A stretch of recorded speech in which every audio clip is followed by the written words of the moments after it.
ఓం నమ శివాయ. మీ Divya Sharma. Welcome back to our channel.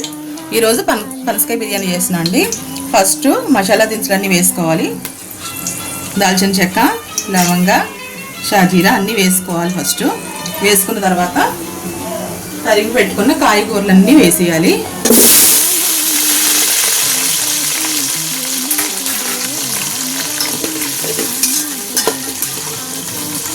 ఇందులోనే కొంచెం అల్లం వెల్లుల్లి పేస్ట్ కూడా వేయాలండి.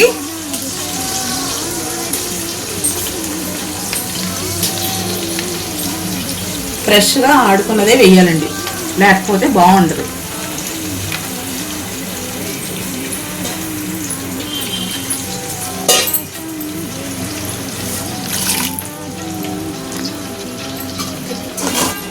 ఇట్లా అల్లం వెల్లుల్లి పేస్ట్ వేసేసిన తర్వాత ఒక్క నిమిషం కాయగూర ముక్కలన్నీ మగ్గాలండి.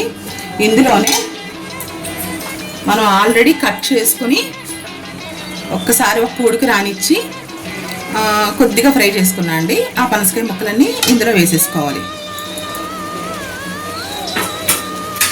వేసుకుని ఒక్కసారి కలిపేసుకుని ఒక్క నిమిషం మూత పెట్టేసుకుందామండి. 5 నిమిషాలు మూత పెట్టేసుకుందామండి. ఓకే, ఒక 5 నిమిషాల తర్వాత మళ్ళీ చూద్దాం. ఇప్పుడు బియ్యంలో కొద్దిగా అంత నెయ్యి వేసి శుభ్రంగా పైకి కిందకి కలిపేసుకోవాలండి. ఇలాగా మొత్తం బియ్యం అంతటికి పట్టేలాగా నెయ్యి మొత్తం కలిపేసుకోవాలి. అంటే మీకు విడివిడి ఆడుతూ వస్తుంది అనమాట. నెయ్యి టేస్ట్ తగిలితే పనసకాయ బిర్యానీ ఇంకా చాలా టేస్టీగా ఉంటుంది అనమాట. అందుకని కలుపుకోవడం. ఇలా నేతిలో కలిపేసి బియ్యం వేస్తే ఆ కూర బిర్యానీకి కొంచెం టేస్ట్ యాడ్ అవుతుంది అన్నమాట. ఇప్పుడు కూరగాయ ముక్కలు మగ్గే లేదో ఒక్కసారి చూద్దాం కదండి.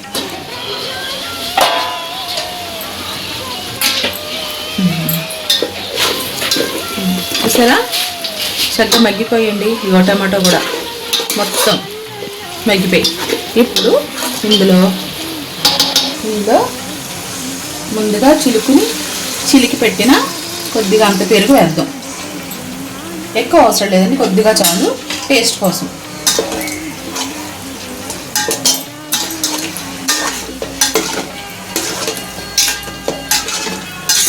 కలిపి పెట్టేసి ఇందులోనే మనం ముందుగా నెయ్యి రాసి పెట్టుకున్న బియ్యం ఉన్నాయి కదా, ఇవి కూడా ఇందులో వేసేసుకోవాలండి.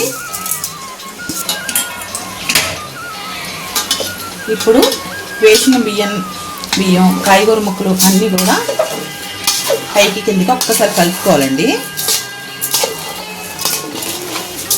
బియ్యం విరగకుండా జాగ్రత్తగా, బియ్యం విరగకుండా ఉండడానికి నెయ్యి రాసింది బియ్యానికి. ఇలా పైకి కిందకి బాగా కలిపేసుకుని ఇప్పుడు నేను 3 గ్లాసులు బియ్యం తీసుకున్నానండి. ఈ 3 గ్లాసుల బియ్యానికి మనం ఇప్పుడు 3 గ్లాసుల బియ్యానికి 6 గ్లాసులు వాటర్ పోయాలన్నమాట. ఇప్పుడు నీళ్లు పోసేద్దామండి.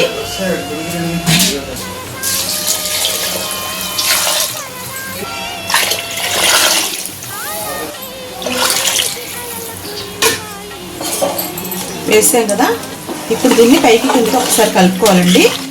కలుపుకొని ఇందులోనే మనం బిర్యానీకి సరిపడా ఉప్పు వేసేసుకోవాలి. ఫస్ట్గా తగినంత ఉప్పు,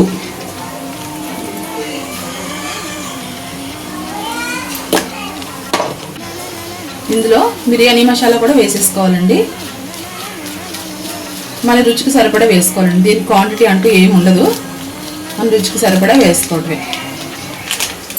వేసేసిన తర్వాత మొత్తం అంతా కలిగి పెట్టేసి స్టవ్ ఒక్క నిమిషం, ఒక 5 నిమిషాలు హై ఫ్లేమ్లో ఉంచి తర్వాత సిమ్లో పెట్టేసి మూత పెట్టేయాలండి. ఫస్ట్ హైలో 5 నిమిషాలు ఉడకాలి, తర్వాత సిమ్లో ఉడకాలి. అప్పుడు బిర్యానీ కొద్దిలా ఉడికి చక్కగా విడివిడిలాంటూ వస్తుంది అన్నమాట. ఇప్పుడు ప్రస్తుతానికి మూత పెట్టేద్దాం. అండ్ 5 నిమిషాల తర్వాత చూద్దాం. ఒకసారి చూద్దామండి ఉడుకు పట్టిందా లేదా. నెమ్మదిగా ఉడుకు పడుతుంది చూసారా. ఇది ఒకసారి పైకి కిందకి కలిపేసుకుని పెట్టేద్దామండి. మళ్ళీ 10 నిమిషాల తర్వాత చూద్దాం. ఒకసారి బిర్యానీ అయిపోయిందేమో చూద్దామండి. ఇదిగోండి రెడీ అయిపోయింది వేడి వేడి బిర్యానీ. పొగలు గట్టే పనసకాయ బిర్యానీ ఎంతో టేస్టీగా ఎమ్మీగా ఉంటుందండి. మీరు కూడా ట్రై చేయండి. నచ్చితే లైక్ చేయండి, షేర్ చేయండి, సబ్స్క్రైబ్ చేయండి నా ఛానల్ని. చాలా బాగుంటుందండి, ట్రై చేయండి అందరూ. Thank you. నేను మీ దివ్య శర్మ. ఓం నమః శివాయ.